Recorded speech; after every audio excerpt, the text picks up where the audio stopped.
Boa tarde a todos. É mais um vídeo que vamos fazer e hoje o tema é baseado nos acontecimentos de ontem e eu dei-lhe como título O Mundo ao Contrário, as luzes que são trevas e as trevas que são luz. Vamos então começar. Portanto, como disse, vou falar-vos hoje de algo que aconteceu ontem, dia 15 de abril de 2019, e que foram precisamente os dois incêndios que começaram justamente ao mesmo tempo, reparem, ao mesmo tempo, e, como todos sabem, marcaram a atualidade mundial. Foi o incêndio na mesquita de Al-Aqsa, em Jerusalém, que é a terceira mesquita mais importante e mais sagrada do Islão, mas que foi combatido a tempo. Este incêndio não causou praticamente prejuízos alguns. O outro incêndio destruiu, portanto, quase toda a Catedral de Notre-Dame, em Paris. Ambas representam dois ícones artísticos da Unesco e, portanto, de toda a humanidade. E é extremamente lamentável estes dois factos, para além da tremenda coincidência.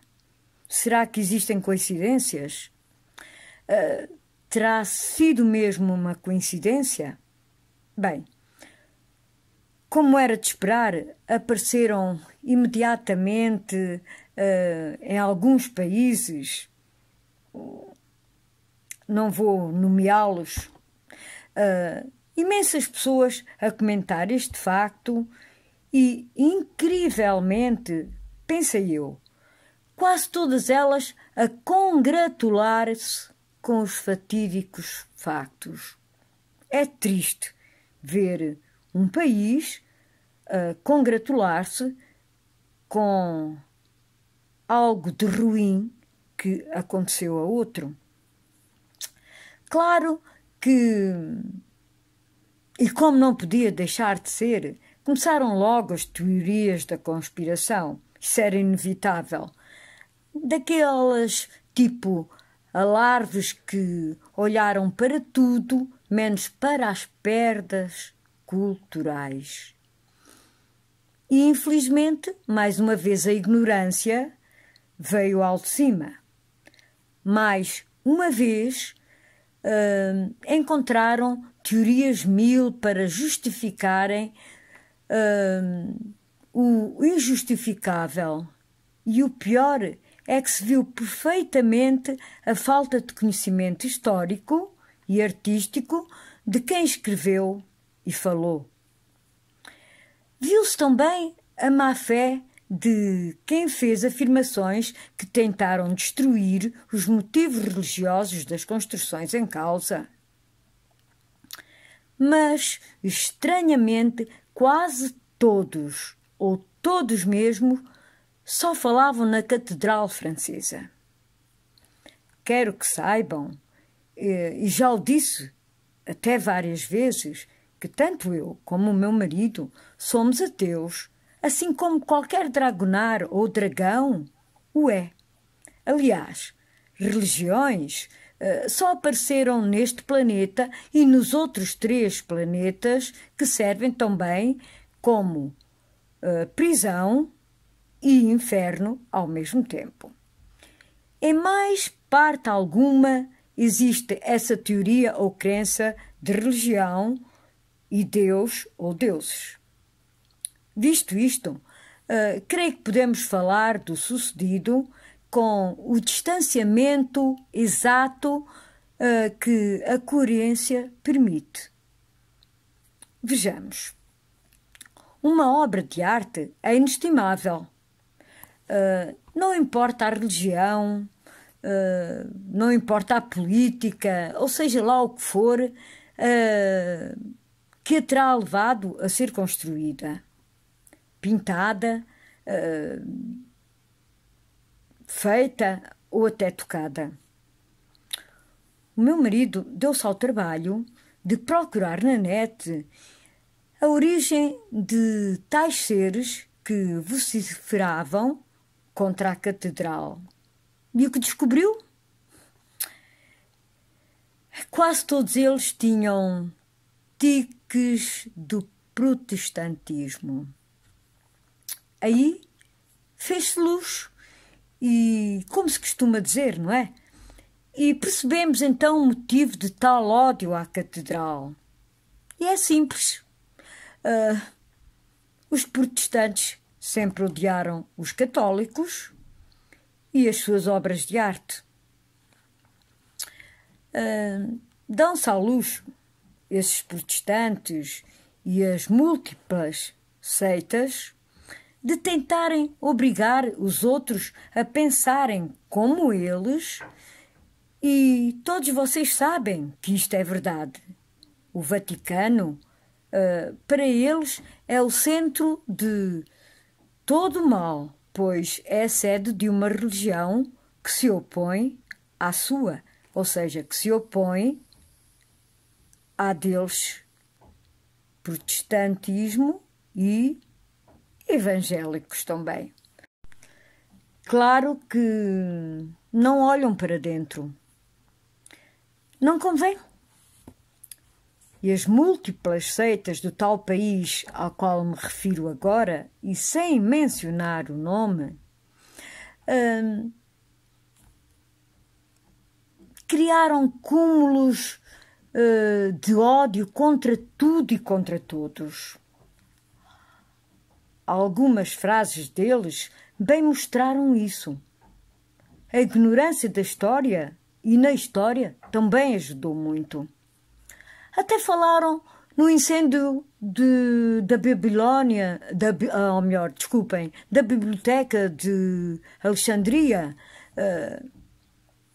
Esqueceram-se que Alexandria não é na Europa, mas sim no Médio Oriente.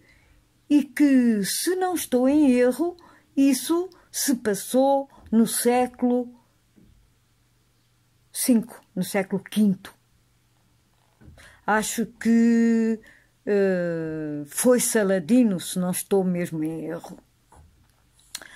Portanto, no Médio Oriente, como vos disse.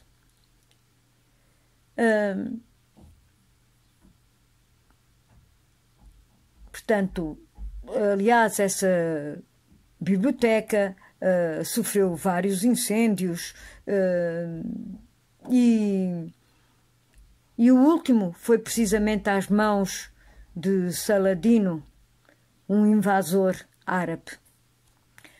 Mas também, para quem não conhece a história, parece que tudo serve para falar e só falar mal. O cúmulo é tanto que até disseram que no pináculo da catedral já queimada se viam figuras que representariam papas. Vejam lá, essas figuras representavam papas. Que no alto, lá na fumaça, quando estava a arder, se via um dragão. Que na água, uma Nossa Senhora. Bem, Nossa Senhora deles e não minha, claro. Corvos no ar, ou pombas, diziam uns. Para tudo tinham uma explicação não correta, mas que levava a querer serem presságios. Presságios e sempre para o mal. Será que não sabem que a catedral estava repleta de vitrais que, com o calor, Claro que rebentaram quando as chamas os envolveram. Será que ainda não compreenderam que não existe luz nem trevas e que, a existirem, ambas se complementariam? Nada pode existir, nada mesmo, sem o seu oposto. Pregam o amor e praticam o ódio. Estavam felizes pelo acontecido e gabavam-se disso na net. Gente mesquinha. Mas para quem conhece ou para quem não conhece arte, tudo vale. Mais uma vez afirmo que somos ateus. Ateus simplesmente espantados com a má-fé de muitos. Depois apareceram pessoas a dizer que o dinheiro arrecadado ou a arrecadar e que eventualmente será gasto na reparação dos estragos na catedral deveria antes ser doado para acabar com a fome das crianças em África.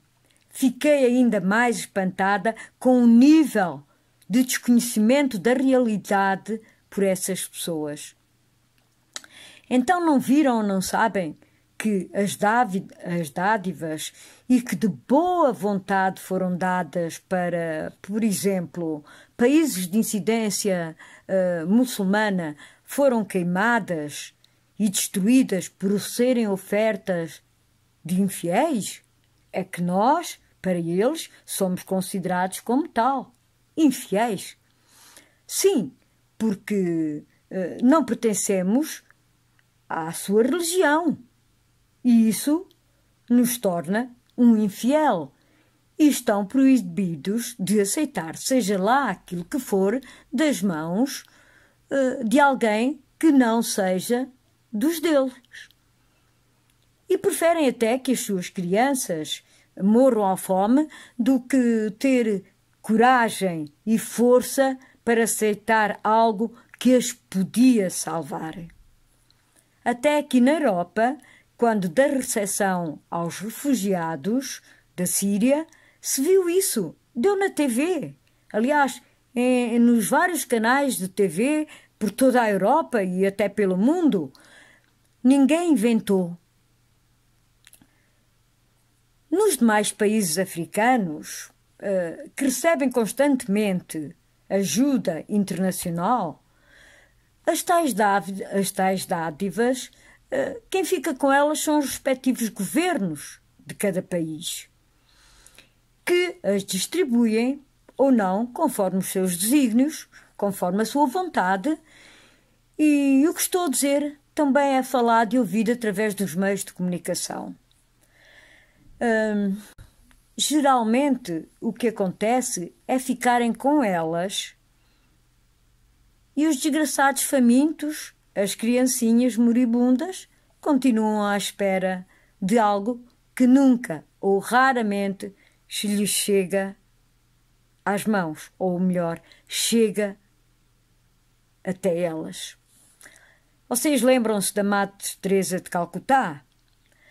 Lembram-se do que ela fazia?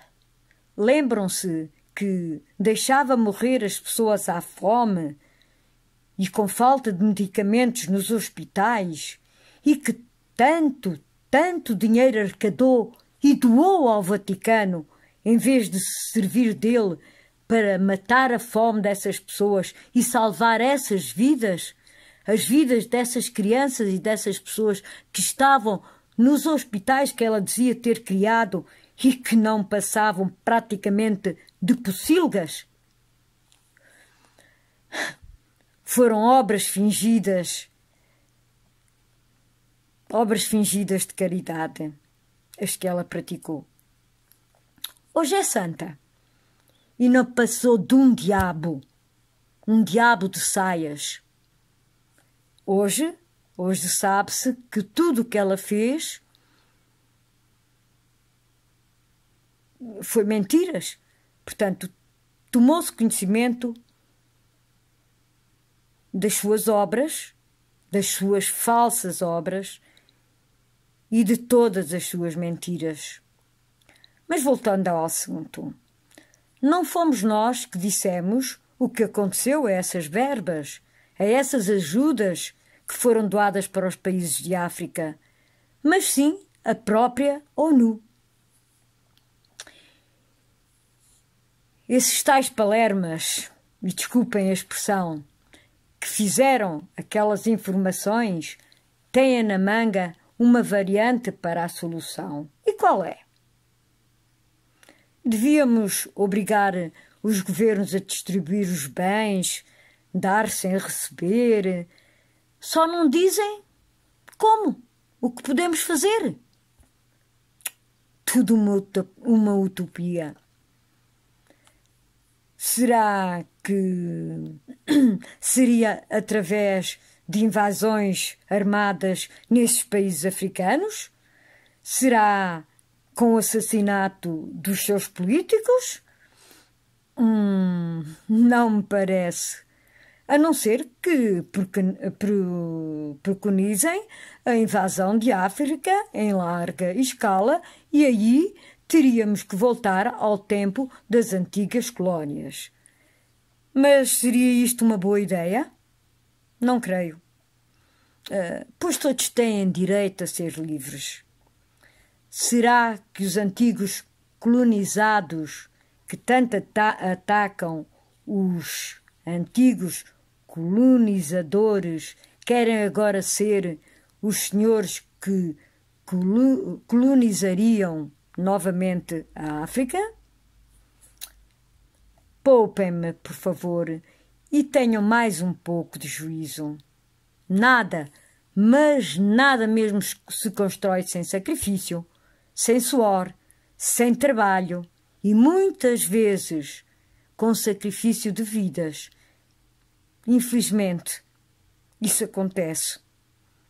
Acidentes estão sempre a acontecer, mesmo em grandes obras, em estradas, até mesmo em casas, numa simples casa que se está a construir. Vocês moram neste planeta e ainda não aprenderam nada? É um planeta lindo. Prefiro o meu, como é lógico, com os seus vulcões, a nossa estrela Aloide. É uma estrela linda, branca, o céu para voar livremente. Mas este planeta, também tem muitas coisas belas, construídas ou não pelo homem. Reparem, ainda vão a tempo de o apreciarem. A maravilha da natureza, as suas construções fantásticas, as obras de arte que aqui foram construídas. Essas obras tão bem construídas pelo homem. Enfim, a vida, toda a vida que o forma. E não esqueçam que, ao fim e ao cabo, ele é um planeta prisão e um planeta inferno. Por favor, não sejam cretinos e não se congratulem com o mal. Não se pode pregar esse tal de amor quando os atos mostram ódio e satisfação perante uma tragédia.